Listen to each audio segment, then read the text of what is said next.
Good morning, everybody. Hello, hello, hello. It is a good way to start the week. Man, oh man, the Red Sox have signed Walker Buehler. Russ Dorsey of, I believe, Yahoo Sports had this first. He said here, let me just make sure I give the credit where it's due. Walker Buehler and the Red Sox are in agreement on a one-year, $21.05 million deal. The two-time World Series champion with the Dodgers now becomes the veteran arm in Boston's new look rotation. I absolutely love this. I love this. Listen, yeah, I would have loved Corbin Burns, right? Would have loved that. Would have loved Blake Snell. Would have loved Max Fried. But this is a guy I think brings a lot of intangibles to the Red Sox that are going to be very valuable in the end. And he brings a lot of upside, right? We all know the deal with Walker Buehler. Oh, there's going to be so many people complaining about this. It's going to drive me insane. But it is what it is. Now, yeah, when you're looking at the stat sheet here, yeah, it's not impressive whatsoever. 16 starts, ERA and FIP in the mid-fives.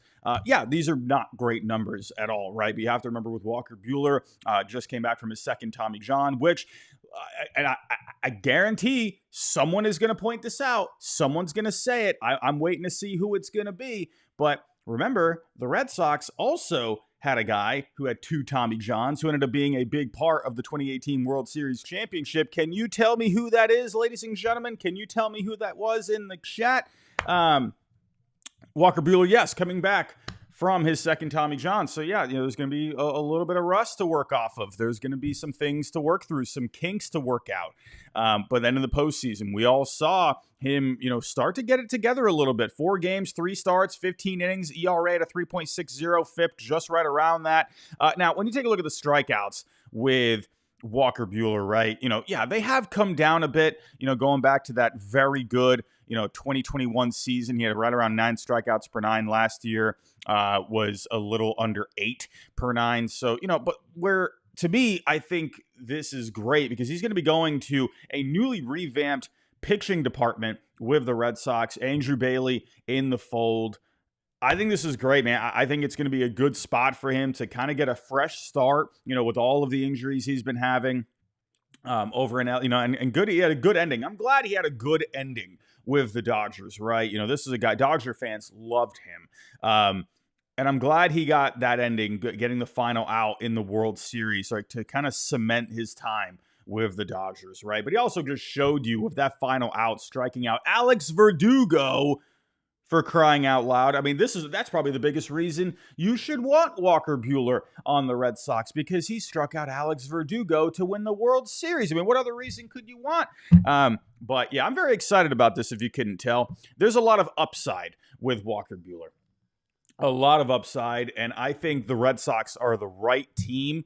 Maybe that's a little biased on my part, but I think with what Andrew Bailey, Craig, what they have brought to the Red Sox pitching staff over the last year, we've seen guys take big step forwards. They've gotten a lot out of guys that you had, Justin Slayton. They brought him over, and all of a sudden he has a great year. They picked him up pretty much for nothing. I think they're going to be able to tap into something with Buehler here. And now when it comes to the Red Sox rotation, we'll break down, let's actually break down Buehler when it comes to the StatCast. Everyone, if you can, hit that like button for me. We're only at 21 likes, but we got 200 people in this chat. Hit that like button for me. That's really going to help out with the algorithm and whatnot. But yeah, so when you go to Walker Buehler on StatCast, you're seeing a lot of blues, but still seeing pretty good velocity with him. He was still limiting the exit velocity, but where I want to go is the run values by pitch type, right? So as you can see here with the cutter, had a 7 run value on the cutter, -8 on the 4-seam fastball. Now, when you think of the Red Sox this past year, what was the one pitch that they really got away from? The 4-seam fastball, right? Not necessarily, because it's a bad pitch. Obviously, a 4-seam fastball, it's a classic heater, right?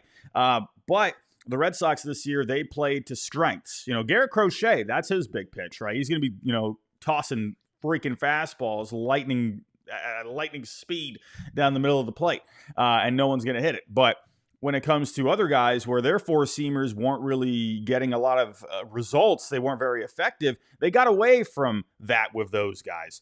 As you can see here with Buehler, the fastball, which he led with this year, was his worst pitch. So I guarantee the Red Sox are going to pull back on that. As you can see with the cutter, had a 7-run value. I guarantee he's going to be a cutter guy moving forward, right? That I think he's going to lead with. I still think he'll throw four seamers in there, but I think you're going to see him go to that cutter. I think you'll see him play with that sweeper a little bit more, threw that around 8% of the time. He hasn't really thrown it too much going back over the last few years, but I do expect the Red Sox to work that in a little bit more. His curveball, I think really with the curveball, when you take a look at the movement with it, he still had very good vertical drop on it. So I think it wasn't really an execution kind of a thing, actually, because when you look at the total movement with his curveball going back to 2022, it was right around the same, even a smidge better. So I don't think it's necessarily that, he lost the feel to throw it. I think it was just more of a results kind of a thing. It was getting hit pretty hard. So I think it's more of a location kind of a thing, but that's going to happen. You're working through your mechanics and everything, coming back from a second Tommy John. You missed a lot of time. So it's going to happen. I think with a normal offseason, a spring training, I think Buehler is going to be a much better pitcher moving forward. And I think there's a lot that the Red Sox could tap into there. I like this move a lot. But getting back to the intangible part of it, right? Walker Buehler, man, this guy is someone where you talk to guys around Major League Baseball, they all say this guy's a dog, right? This guy's a bulldog. He's going to go out there, give it 110%. He's a competitive guy on the mound. You want those kind of players on your team, right? It's not just all about the stats. It's not just all about, the metrics, the analytics, right? It's what they bring to the team on a personal level. It's what they bring to the team with the intangibles. It's what they, just bring to the clubhouse, right? I like this move, and I know a lot of people are going to complain about it, right? Because especially if this means the Red Sox aren't going to land Corbin Burnes. I mean, if I were a guessing man, I probably think this is probably it for the road. I mean, maybe they could add someone else. It's possible. Fangraphs is not updated yet. But no, I see a couple of people in the chat still talking about Corbin Burnes. I'm going to guess this is, I don't know, man. I feel like this could be it.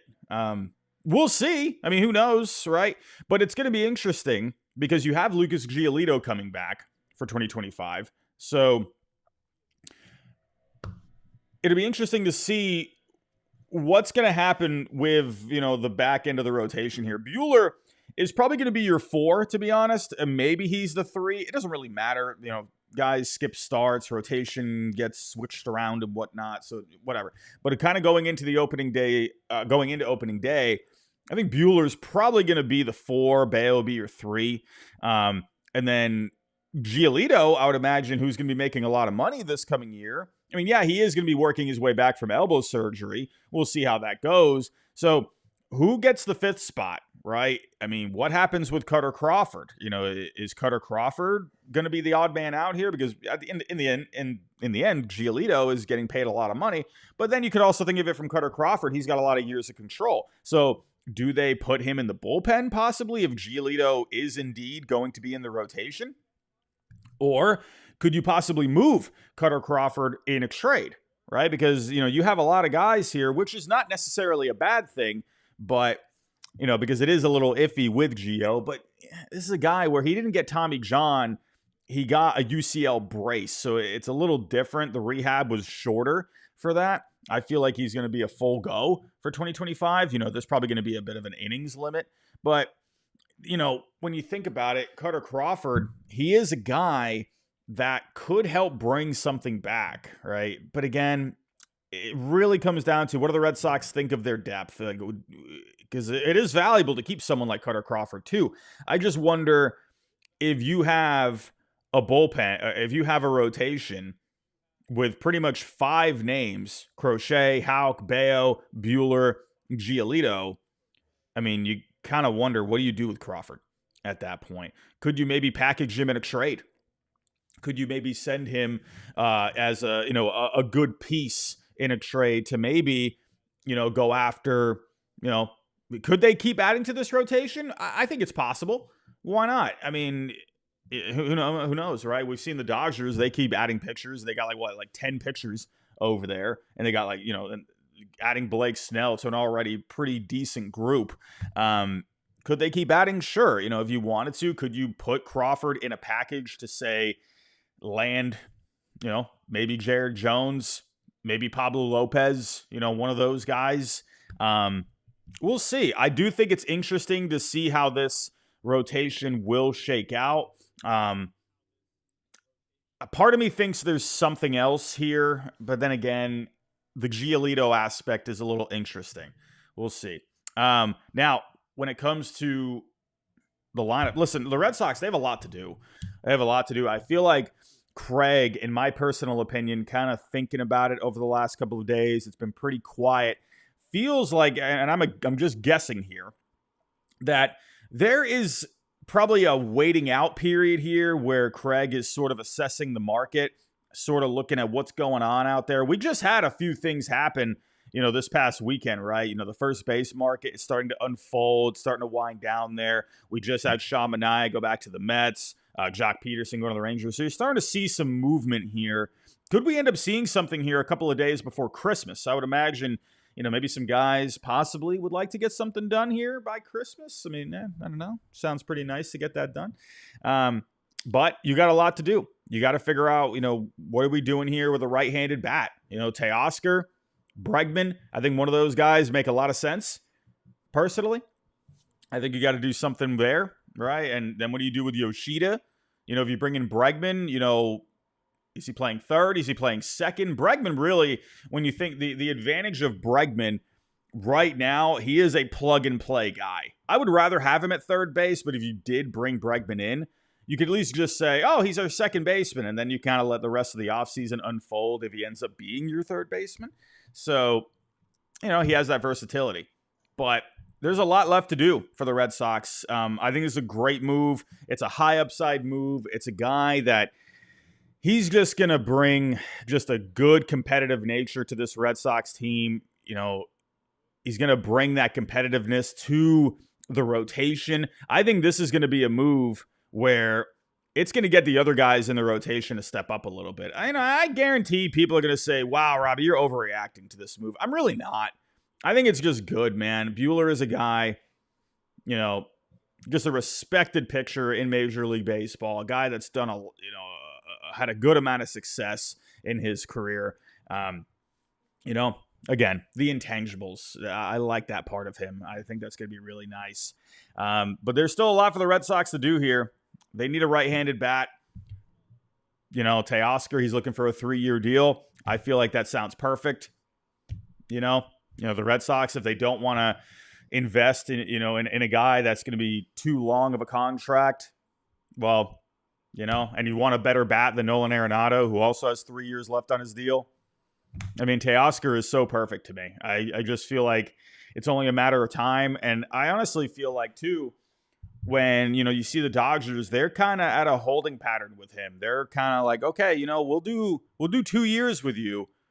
But, we already brought in Michael Conforto. We'd like to have you back, but we're not necessarily going over the moon to bring you back, right? If you want to come back, here's our offer. That's probably the best we're going to do.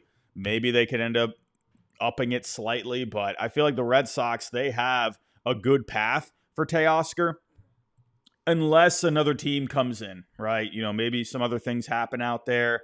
Team needs an outfielder, another right-handed bat, and they could step up for Teoscar. So I'm not going to say it's a slam dunk to land him, but I feel like if the Red Sox do want him, they have a good shot, especially considering they had the negotiations last offseason. He's always hit well at Fenway Park. It just makes a ton of sense to me.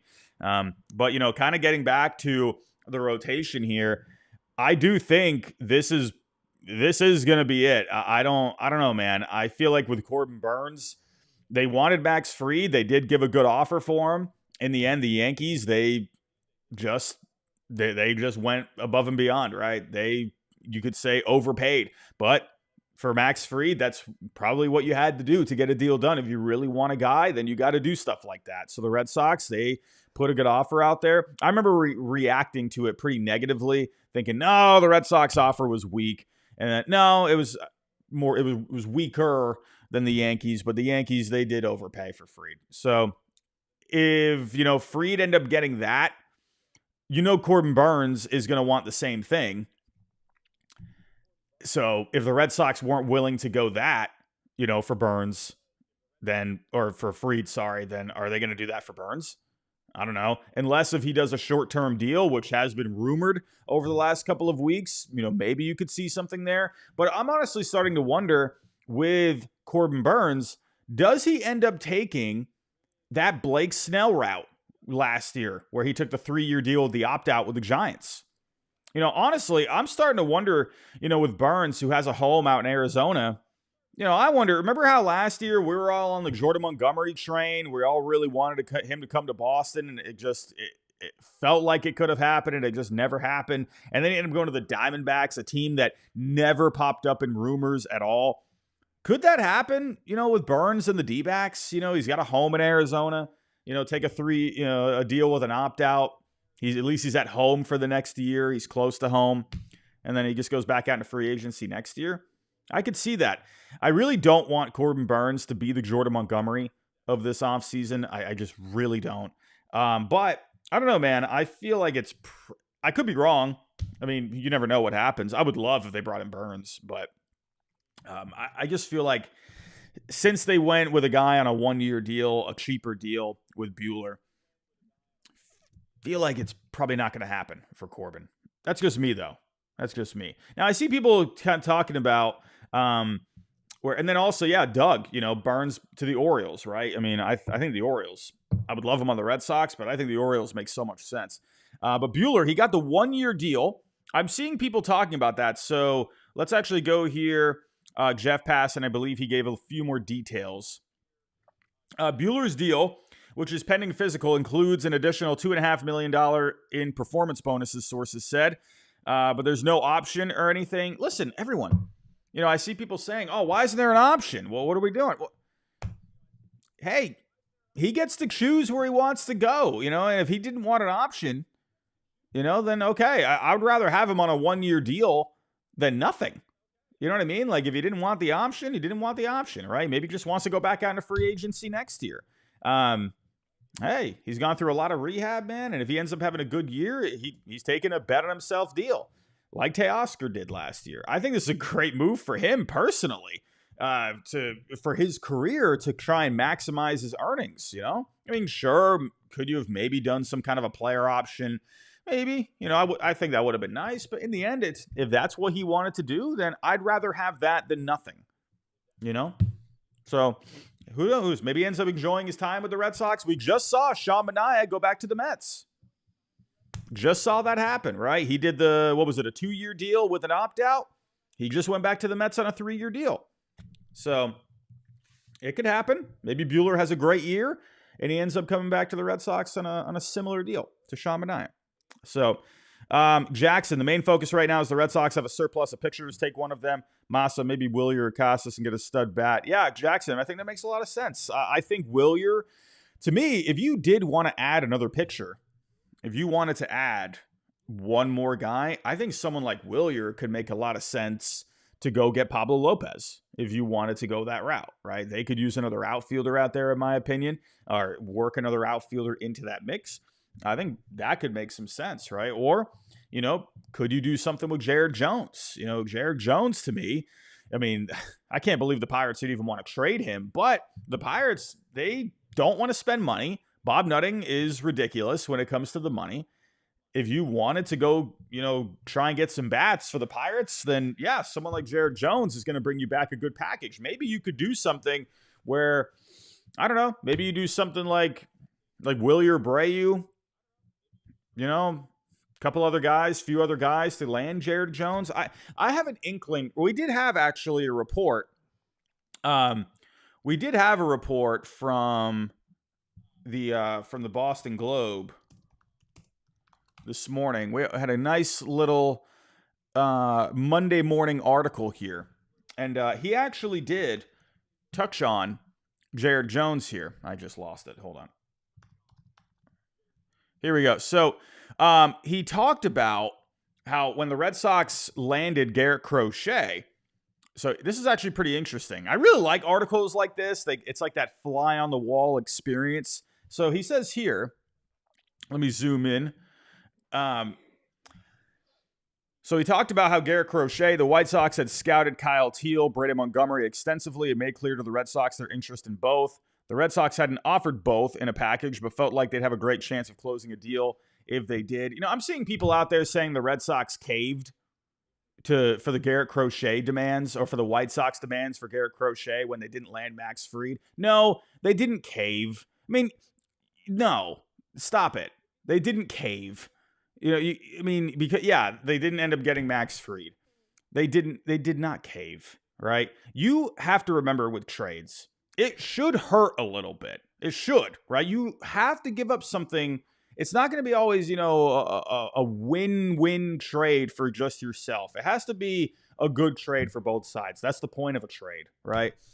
The Red Sox, yes, they gave up a high floor prospect in Kyle Teal. Yes, he was looking like he was going to be our future catcher. That stunk, right? I was sad giving up Kyle Teal. Brady Montgomery, that's where I think people are probably thinking, oh, they caved. They gave up Brady Montgomery. The guy broke his ankle last year, and he hasn't even played, right? No disrespect to him. I don't mean that in like a negative way. I think he could end up being a very good player. But in the end, the Red Sox, they already have so many lefty bats in their organization. Roman Anthony being basically the same profile as Brady Montgomery. Someone like Montgomery was expendable, right? So to me, it was a trade that made sense for both sides. It was a very even trade. So don't listen to the people out there that say the Red Sox caved on the Garrett Crochet trade. It's just nonsense. It's nonsense. But anyway, he goes on to say here, on Tuesday, before and after Fried's agreement, the Red Sox were engaged with the White Sox while also advancing conversations about other targets. At one point that night, multiple Sox officials believed trades for both Crochet and Mariners starter Luis Castillo were in reach, though conversations with Seattle sputtered sometime between Tuesday night and Wednesday morning. The team simultaneously engaged in conversations with the representatives of Nathan Eovaldi, Walker Buehler, and Nick Pivetta, as well as Pittsburgh, regarding right-hander Jared Jones. He said here, juggling is an understatement. I have been told, for the over 400 people in this chat, I have been told personally by someone behind the scenes, a little birdie, that Craig has been getting a lot of respect from executives around the league for how hard this guy's been working. He has been working, from what I've been told, he's been working tirelessly. He's been just on the phones nonstop. He is really working at it. Listen, while we all want moves to happen, and yes, it can get a little frustrating, and yes, we want to see things happen. You have to remember, there's 29 other teams. There's agents you got to worry about. There's a whole bunch of stuff, man. I don't understand how they do it. I really don't. It would my head would explode. So just know that Craig, again, from what I've been told by a guy that I trust very much, he's working very hard, and he is well respected right now. Goes on to say here, members of the senior leadership team met past midnight. Some adjourned to get a few hours of sleep. Breslow stayed up all night.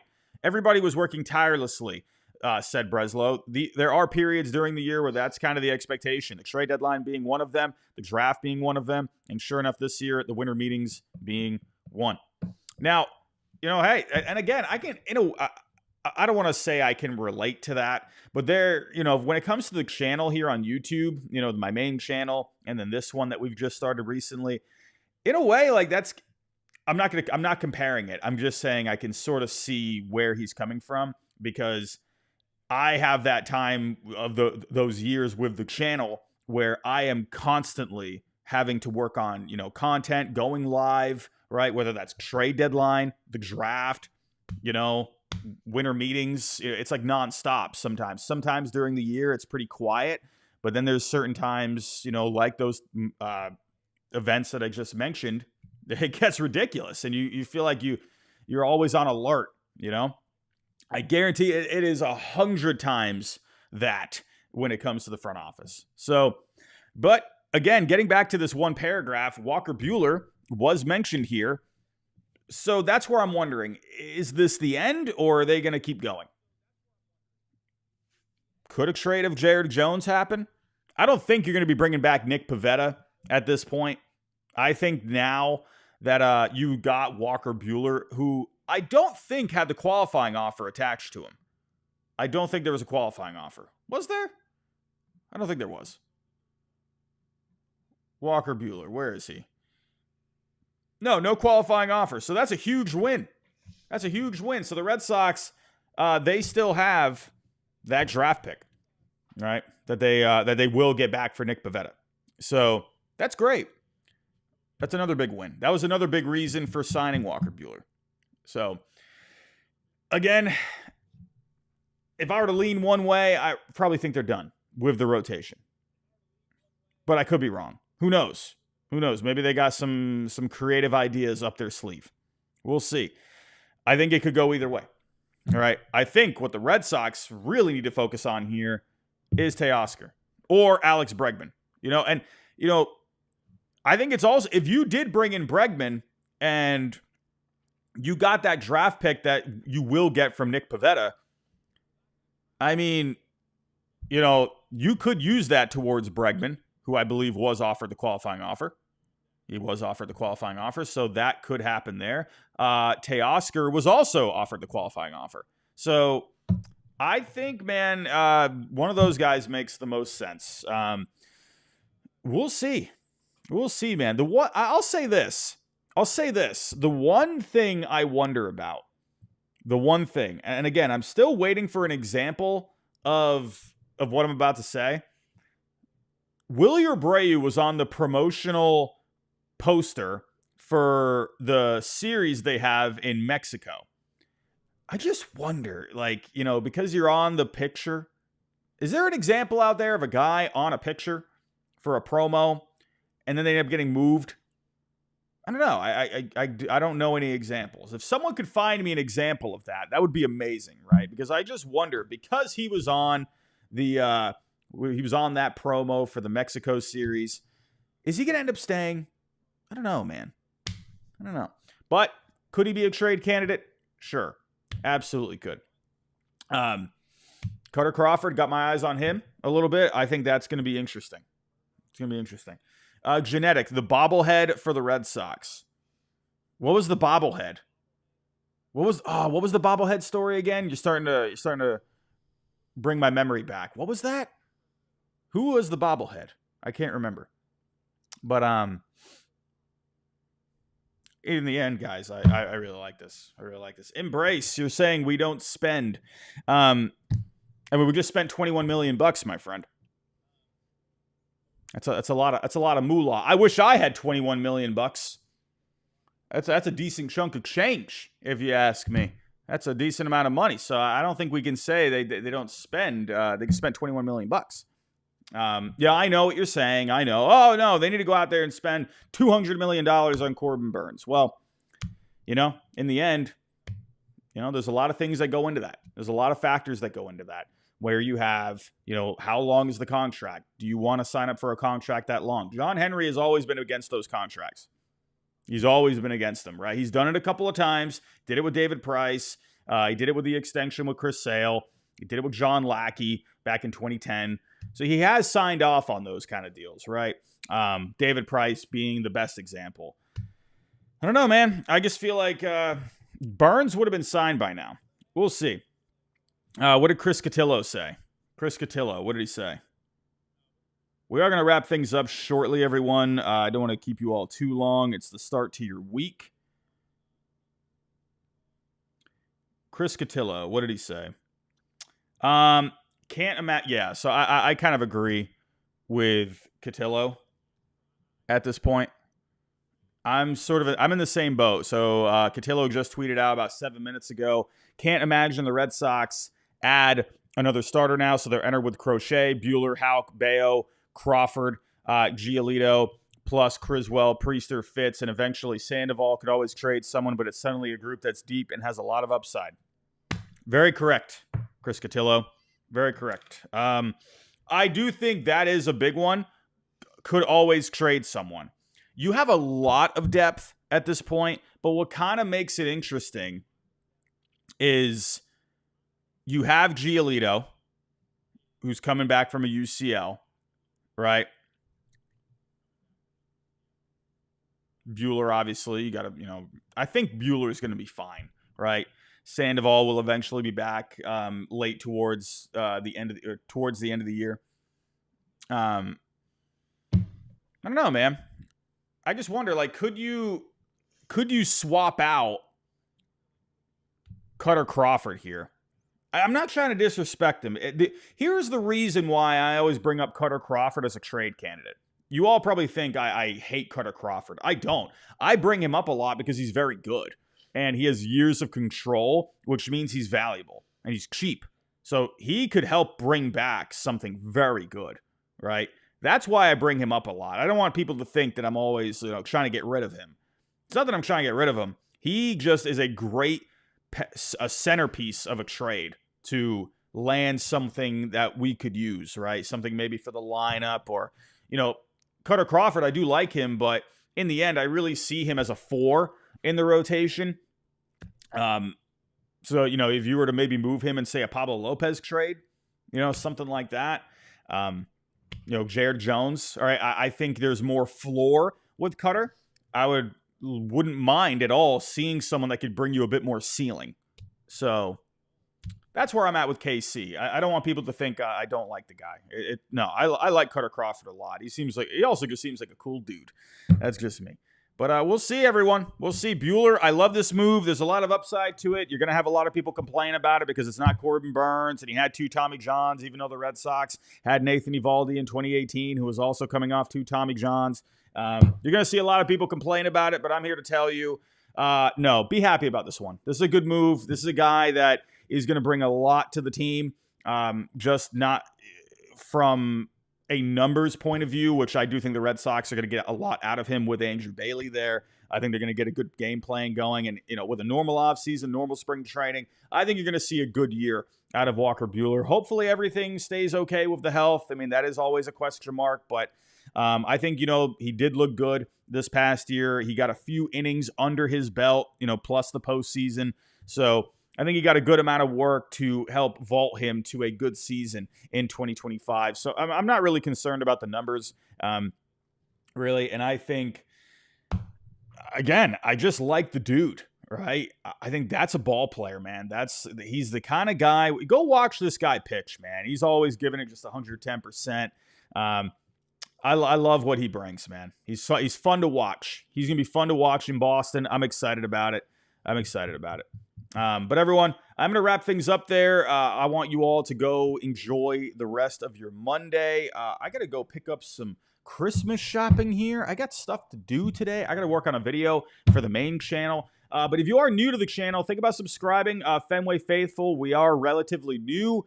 We just started this channel a few months ago at the beginning of the off season. So we're trying to get to 3,000 subscribers. If you can help us out with that, that would be great. Everyone, if you can, hit that like button on the way out.